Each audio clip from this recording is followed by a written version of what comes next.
Querido Pai, agora nós vamos abrir a Tua Palavra, queremos ler o Teu livro santo.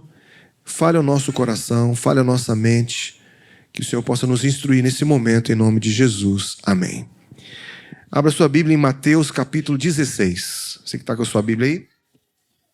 Mateus capítulo 16. O verso que nós vamos ler é o verso 18.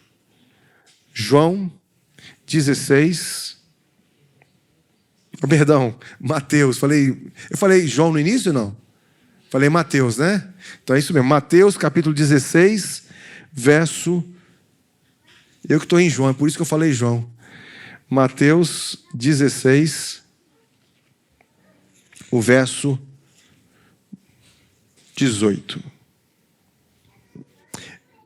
A Bíblia diz assim: também eu te digo que tu és Pedro, e sobre esta pedra edificarei a minha igreja, e as portas do inferno não prevalecerão contra ela. Que texto poderoso, queridos. A Bíblia diz claramente que Jesus, admoestando e falando aos seus discípulos, ele disse assim: eu digo que você é Pedro.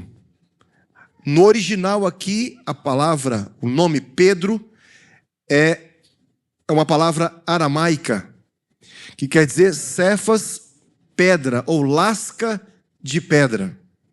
E aqui, Jesus diz assim: eu sou a pedra que eu mesmo edificarei a minha igreja. Como se Jesus dissesse assim: você é Pedro, é uma lasca de pedra, mas eu sou a pedra fundamental. E aí Jesus disse assim: e sobre esta igreja eu edificarei a minha igreja. Aqui o contexto, queridos, Jesus faz uma pergunta para os discípulos. Qual é a pergunta que Jesus fez para os discípulos? Quem dizem as pessoas que eu sou? E aí alguns começaram a dizer assim: alguns dizem que você é Elias.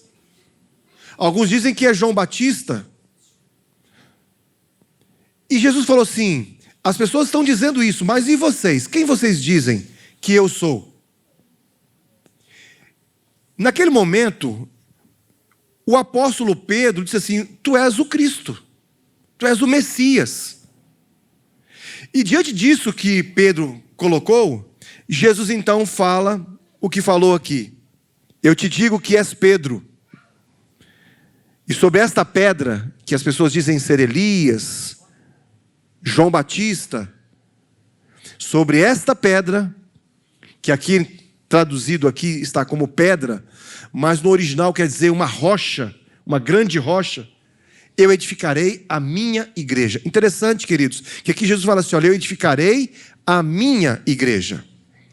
Se qualquer outra pessoa tivesse dito isso, alguém poderia dizer assim hoje: quem disse isso foi Pedro. Quem disse isso foi João, a minha igreja.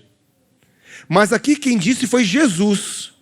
Ele disse que a igreja é dele. Não foi o apóstolo Pedro, não foi o apóstolo João, não foi qualquer outro dos discípulos. O próprio Jesus disse: e eu edificarei a minha igreja sobre essa rocha. E essa rocha era o próprio Cristo que estava aqui sendo mencionado. Queridos, o mundo cristão hoje, o mundo contemporâneo cristão, está experimentando um curioso movimento, especialmente na Europa e nos Estados Unidos.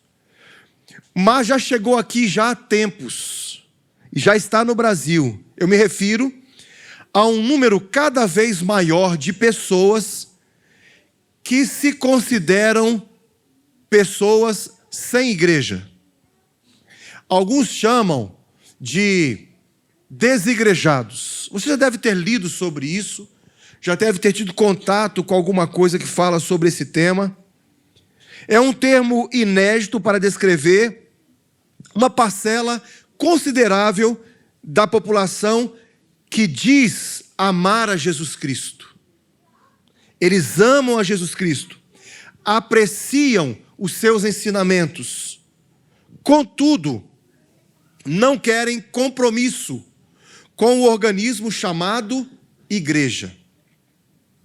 Você já conheceu pessoas que compartilham desse pensamento? Nos Estados Unidos, esse fenômeno recebeu o nome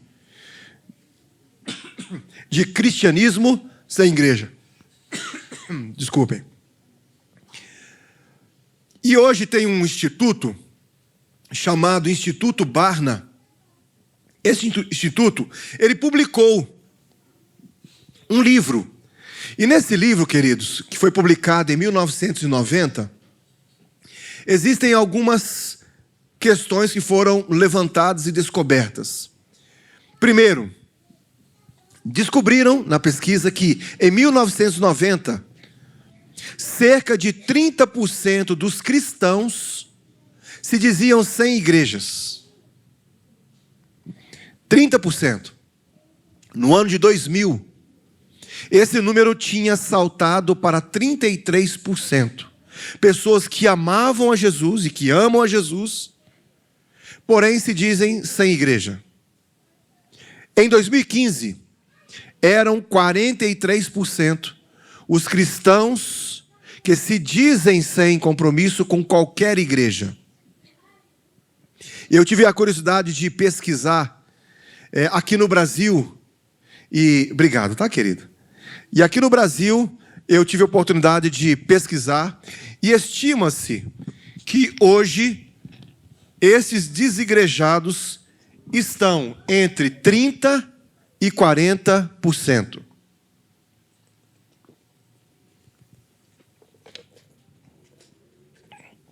E essa estatística, ela nos deixa com o alerta ligado.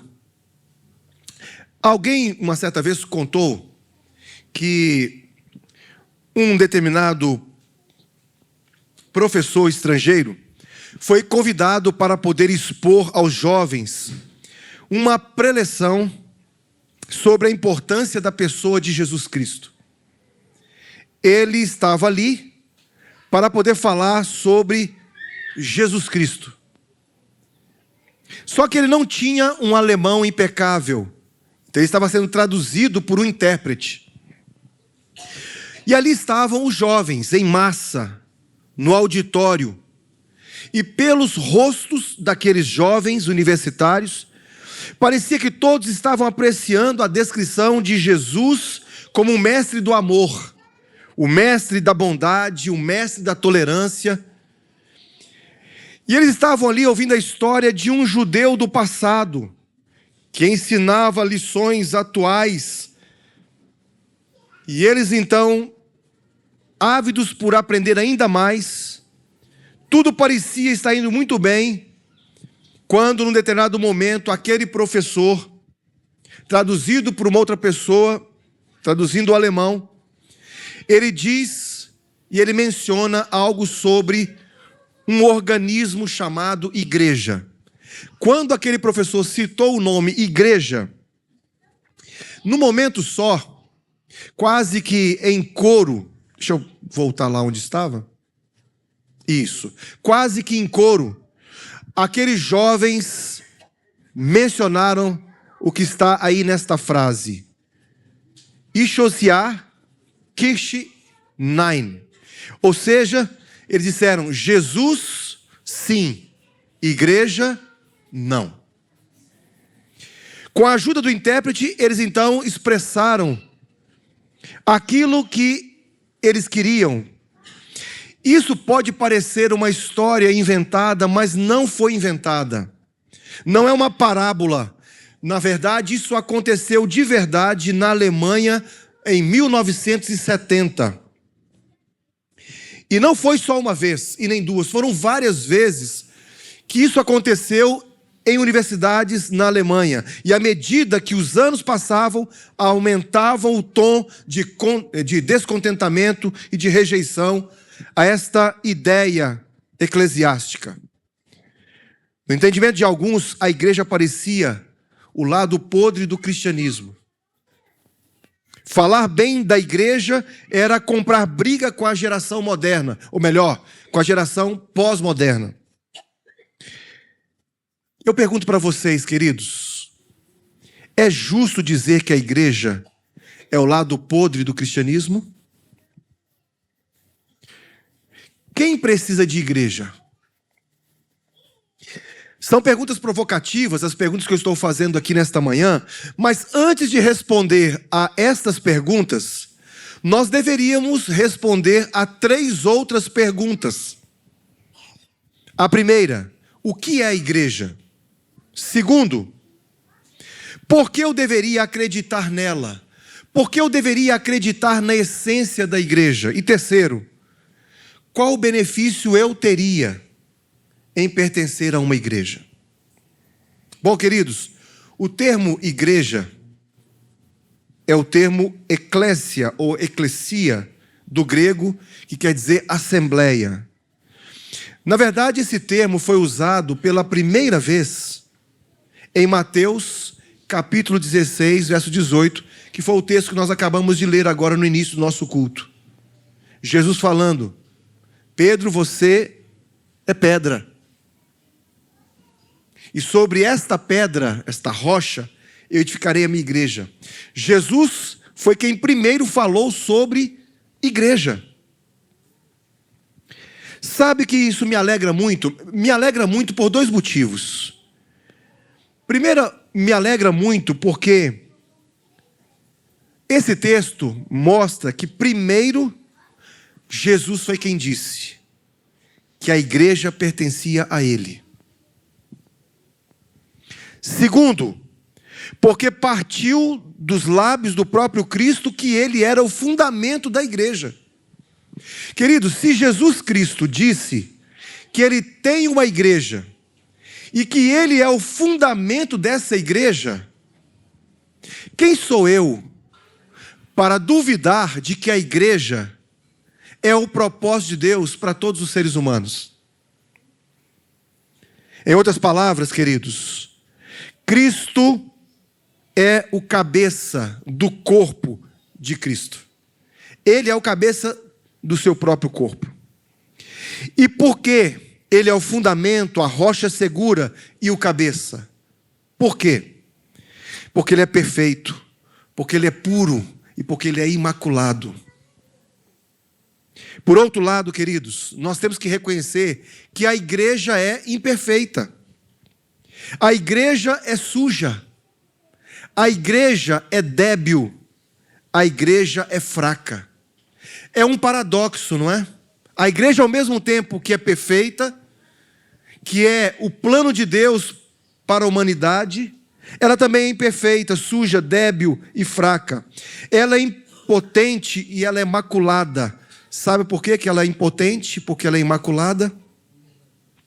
Porque a igreja é a assembleia convocada, onde cada membro é parte do corpo. E se você faz parte do corpo, então essa igreja é maculada, ela é débil, ela é fraca, como eu sou e como você é.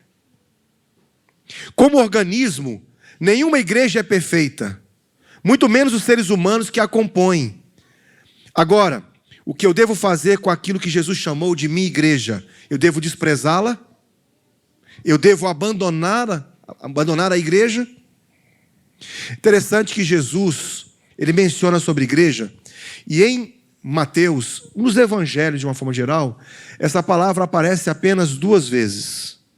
Mas na Bíblia como um todo, a palavra igreja aparece mais de 100 vezes. 90 vezes dessas ocasiões aparece como significado de congregação local. Queridos, se mais de 90 vezes a Bíblia apresenta a palavra igreja como congregação local, será que a igreja não é importante? Será que ela não é importante? Eu não concordo com aquilo que se considera, ou como as pessoas consideram como podre na igreja. Ninguém aqui concorda com aquilo que é errado na igreja. E, queridos, mesmo estando na igreja, coisas ruins acontecem. Líderes também falham. pessoas lhe decepcionam. Dentro do arraial do protestantismo e suas vertentes evangélicas, pentecostal e neopentecostais, a situação não é suavizada. Mesmo que igrejas do Brasil encontram-se abarrotadas, os frequentes escândalos envolvendo enriquecimento ilícito, adultério de líderes e desvio de dinheiro tornaram as igrejas não católicas igualmente descredibilizadas ou desacreditadas. Uma pesquisa feita, queridos, em 2014, nos Estados Unidos, mostrou que a profissão de pastor está entre as menos respeitadas da América. Olha que triste. Ela só perdeu para vendedor de carros usados, trabalho que os americanos jocosamente vinculam a pessoas desonestas. Não é triste isso? E essa pesquisa, ela foi feita por órgãos competentes e importantes. Mesmo com muitos doando dízimos e ofertas, outra estatística mostrou que apenas 43% dos que doaram algum dinheiro nos últimos 12 meses, isso lá em 2012, o fizeram para alguma organização religiosa. Os demais, 57%, preferiram doar para organizações não eclesiásticas ou de ministério independente. Aí eu pergunto, será que o problema do pecado está somente nas pessoas que pertencem à igreja, as pessoas que vivem na igreja, os líderes da igreja, ou você também pode ter pessoas que são corruptas também fora da igreja? Então, aquelas pessoas que deixam de doar para o ministério oficial da igreja e passam a doar para o ministério independente, será que lá no ministério independente todas as pessoas são perfeitas? Todas elas são corretas?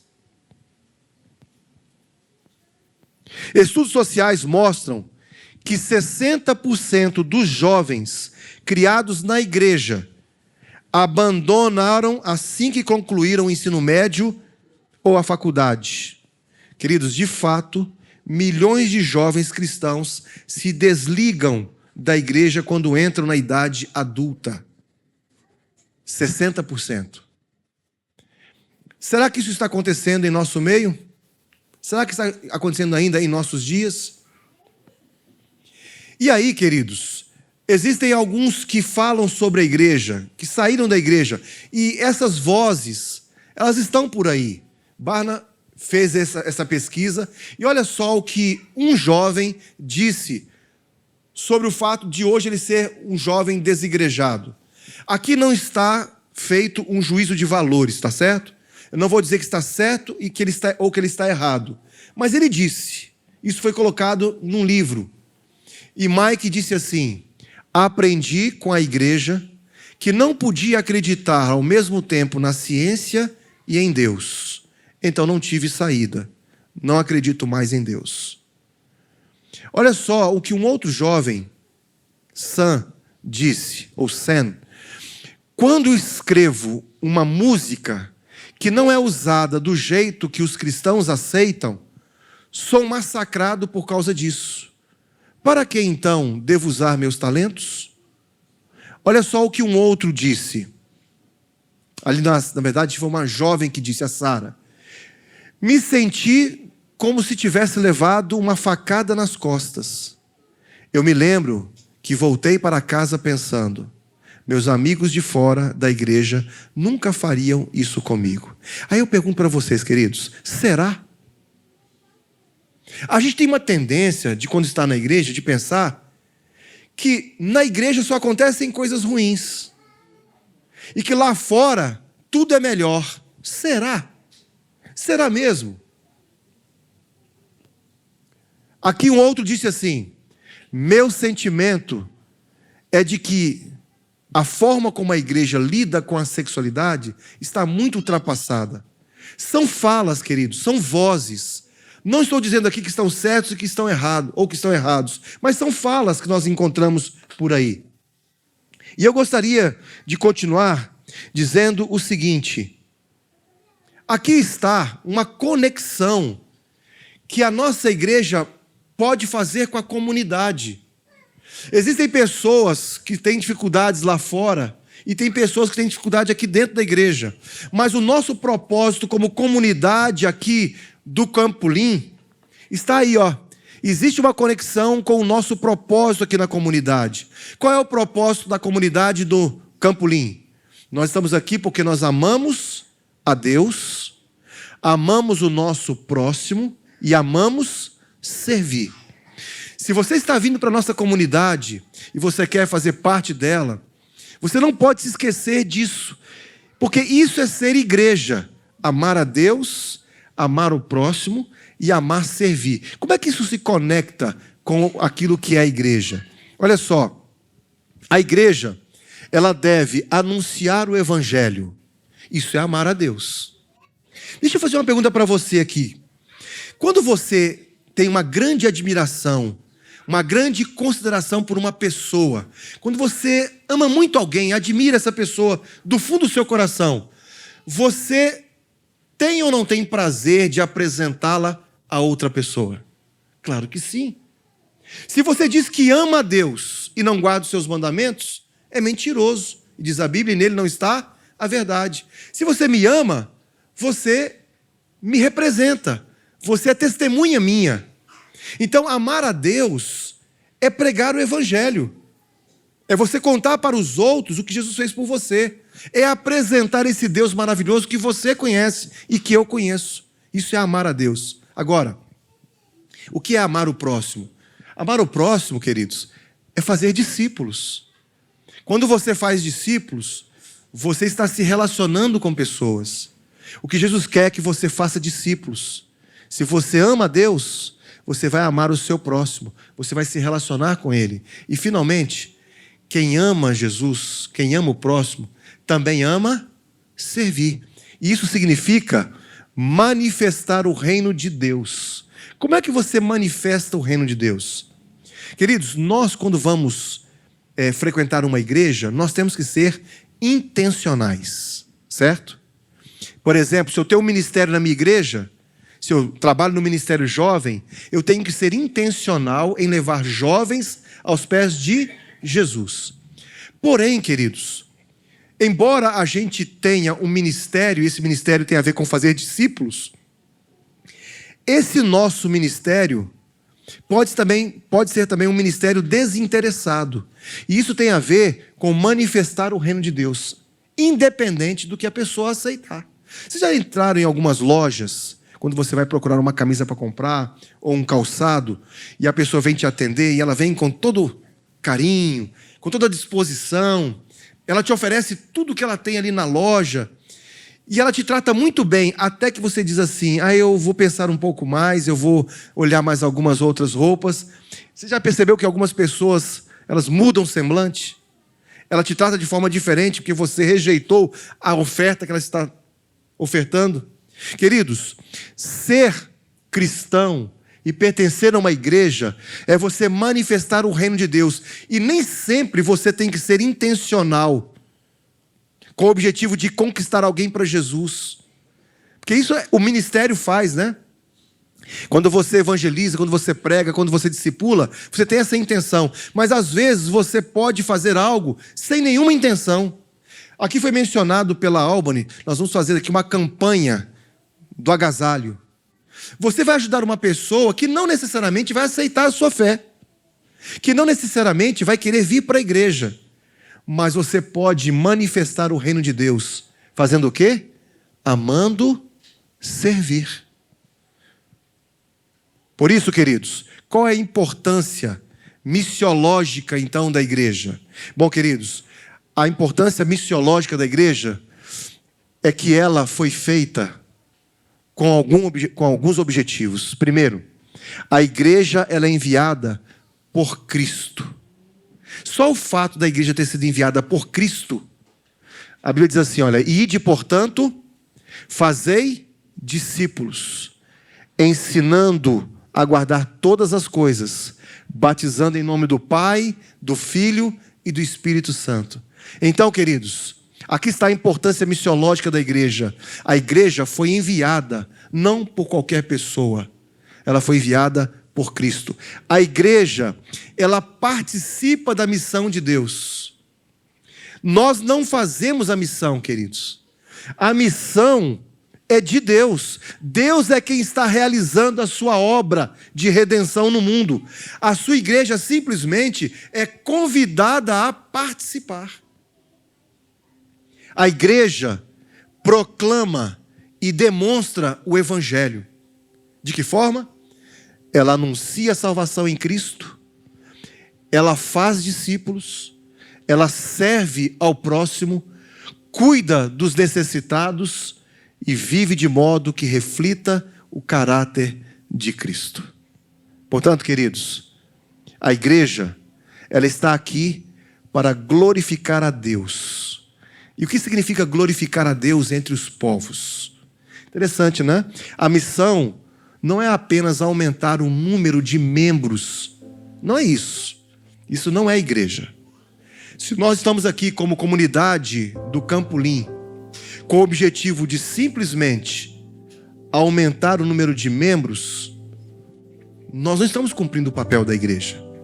Isso faz parte. Mas glorificar a Deus é fazer a missão de que forma? Não apenas para aumentar os números, mas para fazer com que as pessoas de todas as culturas conheçam, adorem e glorifiquem o nome de Deus. Se chegar aqui alguém nesta comunidade que pensa diferente de mim, eu, como comunidade, tenho que dar a oportunidade dessa pessoa de glorificar a Deus, mesmo ela pensando diferente de mim. Se chegar aqui nesta comunidade alguém se vestindo diferente de mim, com ideias diferentes da minha, a igreja precisa dar a oportunidade dessa pessoa de glorificar a Deus.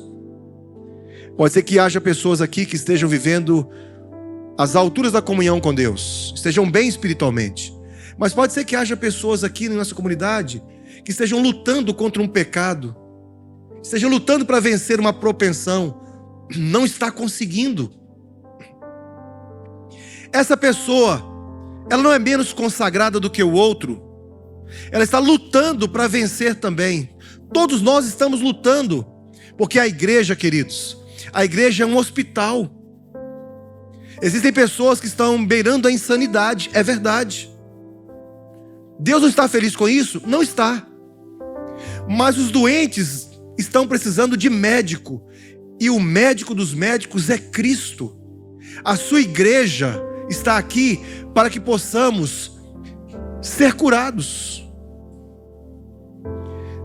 O que Deus espera de nós é que nós possamos ser testemunhas. Deus precisa menos de pregadores, menos de sermões, e precisa mais de testemunhas. Jesus disse: recebereis poder ao descer sobre vós o Espírito Santo, e sereis minhas testemunhas. Olha só, queridos, a igreja é um hospital. Só tem doentes, mas estão buscando a cura. Alguns estão vivendo a insanidade, como mencionei. A igreja sou eu e você. Não é um prédio, nem uma estrutura. A igreja não é uma instituição. É cada um de nós no contexto onde nós vivemos. Igreja é você lá na sua comunidade, na sua rua, entre os seus vizinhos. Isso é igreja. Nós somos templos vivos. O nosso corpo é templo do Espírito Santo. Ou seja, queridos, Deus habita em nós. E a Bíblia diz: quer comais, quer bebais, ou façais qualquer outra coisa, fazei tudo para a glória de Deus. A igreja, queridos, começou onde, queridos? No céu. Foi estabelecida no Éden, no tempo dos apóstolos, e continuará a existir por toda a eternidade. Jesus vai voltar e nós vamos para o céu, e lá continuará havendo igreja, lá continuará havendo assembleia convocada, porque lá também haverá adoração no céu. Lá nós estaremos amando a Deus, amando o nosso próximo e amando servir. A igreja, ela é eterna. Olha só o que foi escrito em Manuscritos 21 de 1893. Diz assim: não devemos arremessar raios contra a militante igreja de Cristo, pois Satanás está fazendo de tudo o que pode nesse sentido. E seria melhor que vós, que pretendeis ser o remanescente povo de Deus, não fossem encontrados ajudando-o, denunciando, acusando e condenando. Procurai restaurar, não demolir, não desalentar e não destruir a igreja. Esse é o contexto. Você gostaria de dizer assim: Senhor, ajuda-me a acreditar na essência da tua igreja. Talvez eu esteja falando para alguém que foi tentado a duvidar de que Deus está conduzindo a sua igreja aqui na terra. Querido, Jesus vai voltar um dia. E vou dizer uma coisa para vocês. Talvez aquilo que você e eu, aquilo que nós pensamos ser a igreja verdadeira, não seja exatamente aquilo que nós estamos pensando. Porque quando Jesus voltar, a igreja verdadeira consistirá de todos aqueles que vierem de todos os lugares. De todos os lugares. De todas as culturas. A igreja adventista hoje, queridos, ela cumpre um papel especial na profecia. E é isso. A igreja adventista tem um papel fundamental. E tem a ver com as 3 mensagens angélicas. Temei a Deus e dai glória, porque chegada é a hora do seu juízo. A igreja vai preparar um povo. Mas essa igreja, ela não é só uma igreja. Ela será uma igreja que abarcará todas as pessoas sinceras que estão em todos os lugares e que se reverenciarem e que adorarem ao Deus Criador. Você gostaria de dizer assim: Senhor, ajuda-me para que eu possa pertencer a esta igreja, a igreja invisível de Deus, a igreja daqueles que são sinceros, que querem fazer a vontade de Cristo, pregando o Evangelho. Não só pregando o Evangelho, fazendo discípulos. Não só fazendo discípulos, mas servindo o nosso semelhante. Alguém gostaria de dizer isso aqui nesta manhã? Eu também, queridos. Que Deus nos abençoe. Que essa seja a minha realidade e a sua também. Feche seus olhos, vamos orar. Querido Pai, obrigado, Senhor, por esta manhã. Obrigado por mais esse culto. Nós te agradecemos porque o Senhor estabeleceu a tua igreja no céu. Estabeleceu a sua igreja no Éden, na época dos apóstolos, e ela será estabelecida e permanecerá também pela eternidade. Ajuda-nos a confiarmos no teu plano.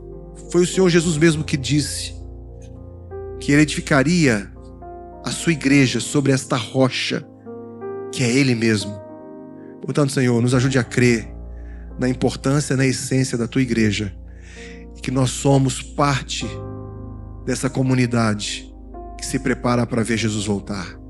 Nos ajude para que possamos viver o nosso cristianismo como igreja, em nome de Jesus. Amém.